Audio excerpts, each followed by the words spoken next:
नेपाल मुस्लिम इतिहाद संगठन एक ऐसी पार्टी का जनवर्गीय संगठन है जिसका मेंबर होना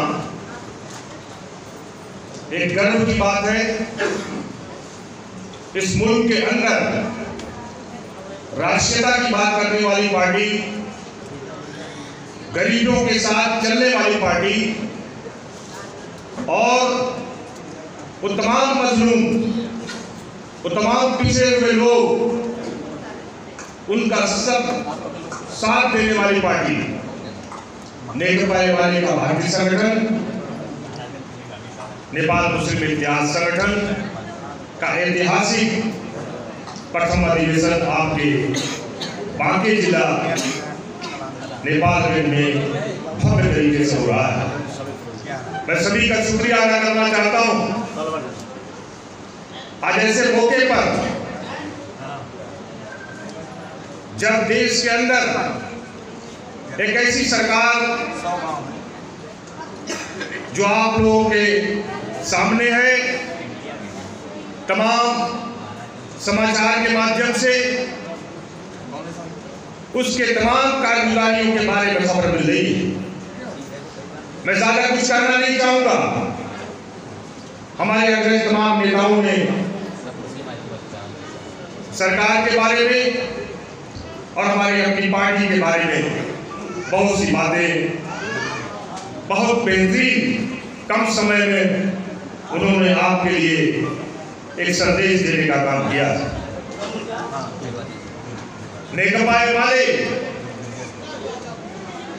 का ये जनवर्गीय संगठन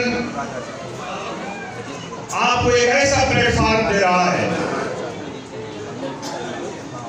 जो इस समुदाय के लिए एक बेहतरीन प्लेटफॉर्म, आगे नेतृत्व करने के लिए एक बेहतरीन जो है आपको प्लेटफॉर्म मुहैया करा रहा है। लेकिन कुछ अफसोस की बात भी है, कुछ दुख की बात भी है कि हमारे वो तमाम नौजवान, हमारे समुदाय के तमाम लोग अपना वक्त जो है कहीं और जगहों पर ज़ाया करते हैं। जब राष्ट्र की बात आती है, जब पार्टी की बात आती है, जब संगठन की बात आती है, तो हमारे तमाम समुदाय के लोग तमाम वो अग्रणी भूमिका निर्वाह करने के बजाय हमेशा पीछे नजर आते हैं। ऐसा नहीं है कि वो किसी आंदोलन में पीछे रहे हो। मैं आपको इतिहास में ले जाना चाहूंगा। इस देश के अंदर जब भी आंदोलन का जो भी स्वरूप रहा हो, उसके अंदर मुस्लिम समुदाय की शहादत किसी से छुपी हुई नहीं है। हर वो आंदोलन में इस समुदाय ने बढ़ करके हिस्सा लिया है और अपना शहादत पेश किया। लेकिन इसी समुदाय के ऊपर तमाम उंगलियां भी उठी, तमाम इस समुदाय के ऊपर, इस देश के अंदर तमाम ऐसे लोग जो देश के हित में बात नहीं करते, राष्ट्रीयता की बात नहीं करते, ऐसे लोग इस समुदाय के ऊपर हमेशा उंगली उठाते रहे। मैं उनके लिए सिर्फ यही कहूंगा कि मुकम्मल है इबादत और मैं वतन के लिए ईमान रखता हूं।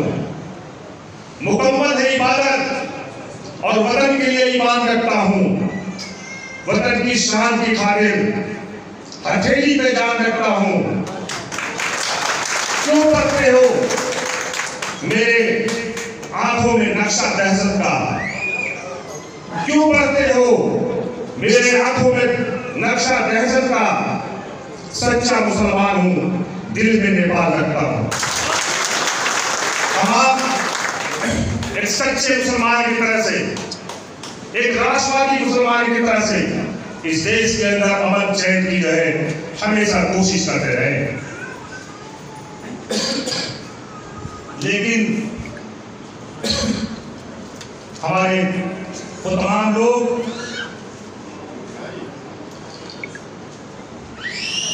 लोग जो हमारी कम्युनिटी को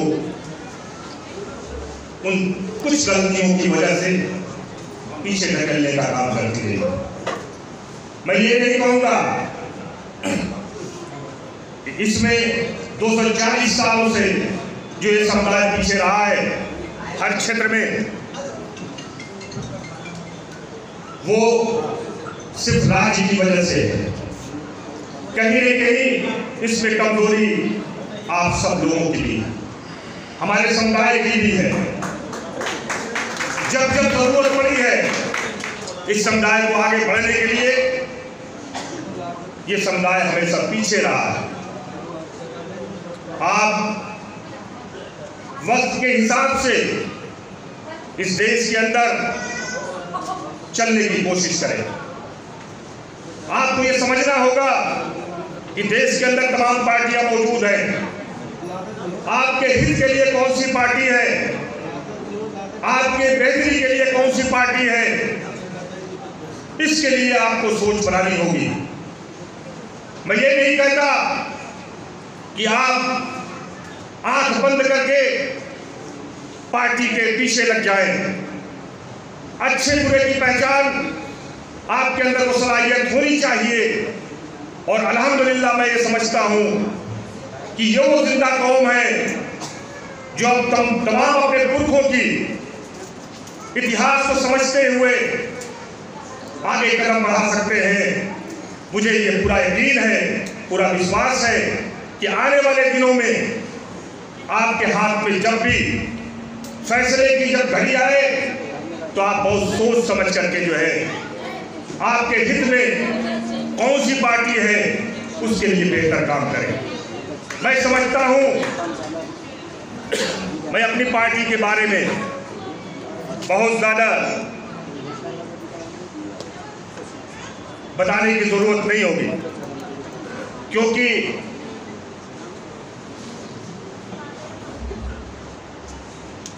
ये वो पार्टी है जो इस देश के अंदर सबसे पहला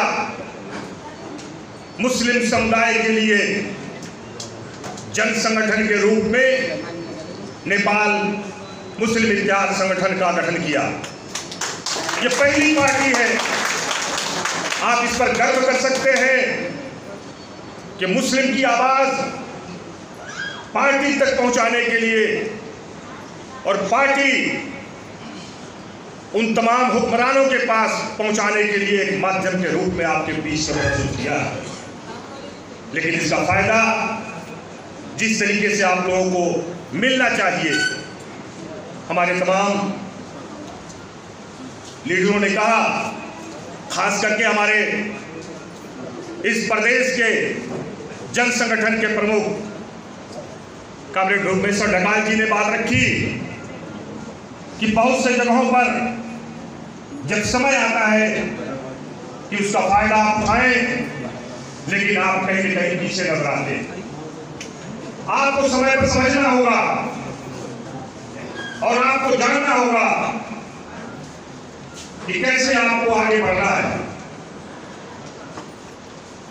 और ये कम्युनिटी के लिए संदेश देते हुए कि परिंदों को मंजिल मिलेगी हमेशा, परिंदों को मंजिल मिलेगी हमेशा, ये फैले हुए उनके पंख बोलते हैं। खामोश रहते हैं वही लोग अक्सर जमाने में जिनके हुनर बोलते हैं।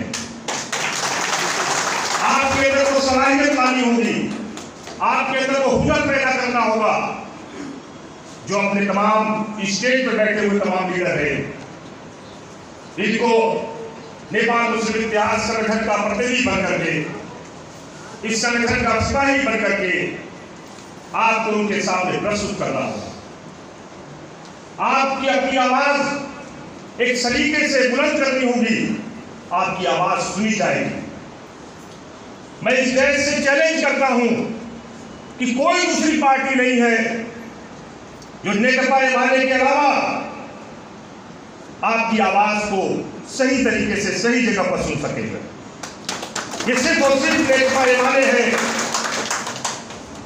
जो हमारे श्रद्धेय अध्यक्ष का एक नारा भी है, सुखी नेपाली और समृद्ध नेपाल, कि किसी एक समुदाय के लिए नहीं है, किसी एक वर्ग के लिए नहीं है। यह ऐसा नारा है जो सभी के विकास के लिए है, सभी की समृद्धि के लिए है। हर वो पिछड़ा हुआ व्यक्ति जब तक जो है एक बेहतरीन अंदाज में राष्ट्र का जो है सरमाया नहीं बन जाता है, तब तक हमारी पार्टी उसके लिए आवाज उठाती रहेगी, बुलंद करती रहेगी। चाहे वो कोई भी फोरम हो, कोई भी जगह हो, उस जगह पर अपनी आवाज बढ़ सकती है। मैं एग्जाम्पल के तौर पर आपसे कहना चाहता हूँ, उदाहरण के तौर पर कहना चाहता हूँ। आज नेकपा वाले ने नेपाल मुस्लिम इतिहास संगठन के अध्यक्ष को प्रतिनिधि सभा में जब पहली बार जब मैं पहुंचा वहां, जब बोलने की बारी आई तो श्रद्धेय अध्यक्ष लगाए तमाम पार्टी के लीडरान से मैंने पूछा कि मैं अपने समुदाय की, चूंकि मैं अपने समुदाय से चुन करके आया हूं, आज उस समुदाय का नेतृत्व कर रहा हूं, तो मैं चाहता हूं कि सदन के अंदर मेरी पहली आवाज मैं अपने समुदाय के बारे में बोलूं। हमारे अध्यक्ष ने, हमारे तमाम लीडरों ने इस बात को कहा और सराहा भी कि बिल्कुल आपको इसी के लिए भेजा गया है कि अपने समुदाय की बात, जायज मांगों को आप वहां रख सके, आप बेहतर तरीके से आप जो है अपनी बात उठा सके, इसलिए आपको जो है वहां रखा गया है, वहां पहुंचाया गया है। इसलिए अपनी बात बेखौफ तरीके से अपनी बात रखी। और मैंने पहली सदन के अंदर जो बात रखी, अपने समुदाय के बारे में रखी। मैं कहना चाहता हूं कि चमक सूरज के साथ मेरे किरदार की है, चमक सूरज के साथ मेरे किरदार की है, खबर या आसमान के अखबार की है। मैं चलूं तो मेरे संग कारवां चले, मैं चलूं तो मेरे संग कारवां चले, बात गुरूर की नहीं, ये एतबार की है। आपने, हमारी पार्टी ने जो एतबार किया है, एतबार करके, जो यकीन करके आज ये सर्वोच्च निकाय प्रतिनिधि सभा में नेतृत्व करने के लिए जो है नेपाल मुस्लिम इतिहास संगठन के अध्यक्ष को भेजा है। मैं पूरी कोशिश करूंगा, मैं आपके सामने प्रतिबद्धता जाहिर करना चाहता हूं कि पूरी कोशिश करूंगा कि अपने समुदाय की बेहतरी के लिए जो भी मुझसे बन पड़ेगा, सदन के अंदर, सदन से बाहर, वो कोशिश करता रहूंगा। इसलिए आप सबसे जरूरी ताकत हमारी इसलिए है कि नेकपा वाले का ये भारतीय संगठन जब तक मजबूती के साथ आगे नहीं बढ़ेगा, जब तक आप मजबूत नहीं होंगे, तब तक ये आवाज आपकी पहुंच नहीं पाएगी। इसलिए आपको वार्ड से लेकर के, जिला से लेकर के और प्रदेश तक को मजबूत करना होगा। आपको हमेशा आगे बढ़ना होगा, तमाम और अनुभवों से प्रत्येक जिले में, प्रत्येक प्रदेश में और देश के अंदर इस संगठन से जुड़े हुए तमाम लोग पार्टी के नेतृत्व में आगे बढ़ते हुए नजर आना चाहिए। कहते हैं कि जब तक आप लोग खुद को तैयार नहीं करेंगे, जब तक आप लोग खुद से संघर्ष नहीं करेंगे, आपकी मांगों को कोई भी सुनने वाला नहीं होगा। आपके साथ वो ताकत होनी चाहिए, वो सलीके से ताकत होनी चाहिए जो आपके तमाम लीडर, देश के अंदर जो हुक्मरानी कर रहे हैं, सरकार चला रहे लोग, आपकी आवाज सुन सके। आपके अंदर वो ताकत पैदा करनी होगी। और खास करके तो नेपाल मुस्लिम इतिहास संगठन, इसका नाम ही है इत्तेहाद, जो एकता पैदा करने के लिए कहता है, जो इत्तेहाद पैदा करने के लिए कहता है, समाज में आपस में जोड़ने के लिए बात करता है। इत्तेहाद एक ऐसा नाम है जो पूरे मुल्क में इत्तेहाद पैदा करे, समाज समाज के बीच में इत्तेहाद पैदा करे। वो तमाम हमारे राष्ट्र के तमाम वो दुश्मन लोग, उनके खिलाफ आपको आवाज़ देनी होगी, उनके तमाम गलत क्रियाकलापों पर आपको निगाह रखनी होगी। इसलिए नेपाल मुस्लिम इतिहाद संगठन का कार्यकर्ता एक मजबूती के साथ संगठित होकर के आगे बढ़ेगा, तब जाकर के आप लोग आगे बढ़ पाएंगे। हमारे बीच में नेकपा एमाले जब शुरुआत किया 8वें महाधिवेशन से, तमाम उसके अंदर समावेशी तरीके से जो है संरचना बनाने की कोशिश की, एक बेहतरीन नमूना पेश किया। पहली बार इस देश के अंदर पार्टी ने जो है एक मिसाल कायम किया, और खास करके महिलाओं के बारे में। महिला में 33% का जो आरक्षण की बात है, उसमें सबसे पहला अग्रणी भूमिका निर्वाह करने वाला अगर कोई पार्टी हुई तो नेकपा एमाले हुई। आज नेकपा एमाले का ये जनवर्गीय संगठन इस्लाम धर्मावलंबी मानने वाले मुस्लिम समुदाय से जो लोग आते हैं, उन्हें भी ये अच्छी तरह से पता होगा कि धार्मिक हिसाब से भी मुस्लिम समुदाय की महिलाओं के लिए सबसे ज़्यादा अग्रणी भूमिका दी गई है, उनको सबसे पहले आगे रखा गया है। हमेशा ये कहा गया कि उनकी तमाम बच्चियों को, मुस्लिम समुदाय अपनी बच्चियों को पढ़ाने का काम करें, क्योंकि वो बच्चियां जब पढ़ करके जाती हैं तो पहले अपने घर में जब तक अपने माँ बाप के साथ होती हैं, अपने माँ बाप के घर को संभालती हैं, उन्हें बेहतर करती हैं। उसके बाद जब शादी होकर के जब अपने ससुराल जाती है तो वहाँ पे वो पढ़ी लिखी बच्चियाँ अपने ससुराल के, अपने घर को भी संभालने का काम करती। हमारे यहाँ महिला को जो इज्जत दी गई है, आप हमारे तमाम स्टेज पे तमाम बैठे हुए लोग मौजूद हैं यहाँ पार्टी के हमारे। मैं एक चीज़ बताना चाहूँगा कि हमारे मुस्लिम समाज में जब निकाह का रस्म होता है, जब शादी का एक रस्म होती है, उस शादी के रस्म में सबसे पहला अधिकार होता है कि काजी या हमारे मौलवी साहब जब निकाह पढ़ाने के लिए, जब शादी कराने के लिए जब जाते हैं तो उसमें 2 गवाह होते हैं, और वो काजी सबसे पहले लड़के से नहीं, उस दुल्हन से जाकर के पूछते हैं कि ये रिश्ता तुम्हें मंजूर है कि नहीं है। बहुत से ऐसे मिसाल आपको मिलेंगे। हमारी तमाम वो बच्चियों ने जो है शादी के उस टाइम पर भी जो है, अगर उन्हें रिश्ता पसंद नहीं रहा तो उन्होंने कहा कि मुझे ये शादी मंजूर नहीं है, और उन्होंने नहीं किया। लेकिन उनको इतना बड़ा अधिकार वो इसलिए दिया है कि हमारी धार्मिक किताब कुरान ग्रंथ से जो है आती है। हुजूर सल्लल्लाहु अलैहि वसल्लम का जो एक चलने का जो एक तरीका बताया गया है, उस तरीके से जो है निकाह का रस्म अदा की जाती है। माँ के कदमों तले स्वर्ग की बात की जाती है। सम्मान की बात है हमारे यहाँ कि हमारे यहाँ महिलाओं को सबसे ज़्यादा तरजीह दी जाती है, सबसे ज़्यादा सम्मान दिया जाता है। लेकिन कहीं न कहीं कुछ समाज के अंदर और तमाम समाज के अंदर एक कुछ भ्रांतियाँ हैं, कुछ गलतफहमियाँ हैं। उस गलतफहमियों को दूर करने के लिए तमाम आलिमों से मैं अपील करूँगा कि जब भी वो मेंबर पर जब खड़े हों, जब भी कहीं सामाजिक काम में जब आगे बढ़े तो इस चीज़ को ज़रूर रखें, क्योंकि हमारे यहाँ वो मिसाल है कि मुस्लिम समाज की जो है वो तमाम औरतें, उनको जो हुकूक दिया गया है, जो उनको हक दिया गया है, उनके बारे में जानकारी सभी को कराएं। मैं ये कहना चाहूँगा, और वक्त की कमी की वजह से और ख़ास करके हमारे तमाम प्रतिनिधि जो बाहर से आए हुए हैं,